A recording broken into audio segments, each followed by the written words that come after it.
সম্প্রতি অন্তর্বর্তী সরকারের প্রধান উপদেষ্টা ডক্টর মোহাম্মদ ইউনূসের পদত্যাগের গুঞ্জন সামাজিক যোগাযোগ মাধ্যমে ব্যাপক আলোচনার জন্ম দিয়েছে।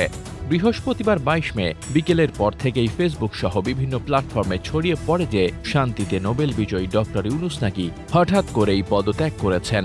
এর মধ্যে ২০১১ সালের ১৩ মে দ্য ডেইলি স্টার পত্রিকায় একটি প্রতিবেদন প্রকাশিত হয়, যার শিরোনাম ছিল প্রফেসর ইউনূস রিজাইনস। এতে বলা হয়, ডক্টর ইউনূস গ্রামীণ ব্যাংকের ব্যবস্থাপনা পরিচালকের পদ থেকে সরে দাঁড়িয়েছেন। সেই পুরনো প্রতিবেদনটি বর্তমান প্রেক্ষাপটে তিনি অন্তর্বর্তীকালীন সরকারের দায়িত্ব থেকে পদত্যাগ করেছেন এমন ইঙ্গিত সহ আবার শেয়ার করা হচ্ছে। এই খবর ছড়ানোর সঙ্গে সঙ্গেই রাজনৈতিক অঙ্গনে শুরু হয় নানা জল্পনা কল্পনা। কে হবেন পরবর্তী প্রধান উপদেষ্টা, অন্তর্বর্তী সরকারের ভবিষ্যৎ কি হবে, এসব প্রশ্ন ঘুরপাক খেতে থাকে জনমনে। ঠিক এমন এক মুহূর্তে সন্ধ্যার পর যমুনায় প্রধান উপদেষ্টা সরকারি বাসভবনে দেখা করতে আসেন জাতীয় নাগরিক পার্টির আহ্বায়ক নাহিদ ইসলাম। সন্ধ্যা 6:30 থেকে 7:30 পর্যন্ত চলে এই বৈঠক।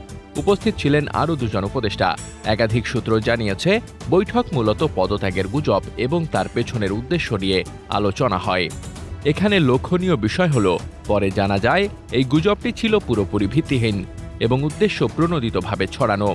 একটি গোষ্ঠী জনমনে বিভ্রান্তি তৈরি করতে চেয়েছে।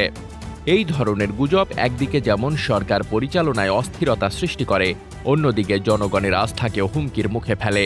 বিশেষ করে যখন দেশে একটি গুরুত্বপূর্ণ রূপান্তরের সময় চলছে, তখন এমন বিভ্রান্তিকর প্রচারণা জাতীয় স্বার্থের পরিপন্থী।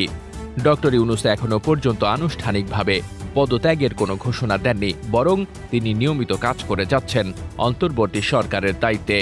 অন্যদিকে নাহিদ ইসলাম এই সাক্ষাৎ শেষে সাংবাদিকদের সঙ্গে কথা না বললেও সূত্র বলছে, তিনি প্রধান উপদেষ্টার প্রতি সমর্থন পুনর্ব্যক্ত করেছেন এবং চলমান রাজনৈতিক সংকট মোকাবেলায় সংলাপ ও শান্তিপূর্ণ সমাধানের পক্ষে অবস্থান নিয়েছেন।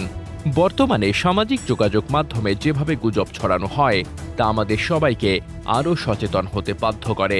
যাচাই বাছাই ছাড়া কোনো খবর বিশ্বাস করা কিংবা ছড়িয়ে দেওয়াটা শুধু ভুল নয়, সেটা কখনো কখনো জাতীয় নিরাপত্তার জন্য হুমকি হতে পারে। এই ধরনের গুজব প্রতিরোধে নাগরিক সমাজ, রাজনৈতিক নেতৃবৃন্দ এবং সাধারণ মানুষের সচেতনতা এখন সময়ের দাবি।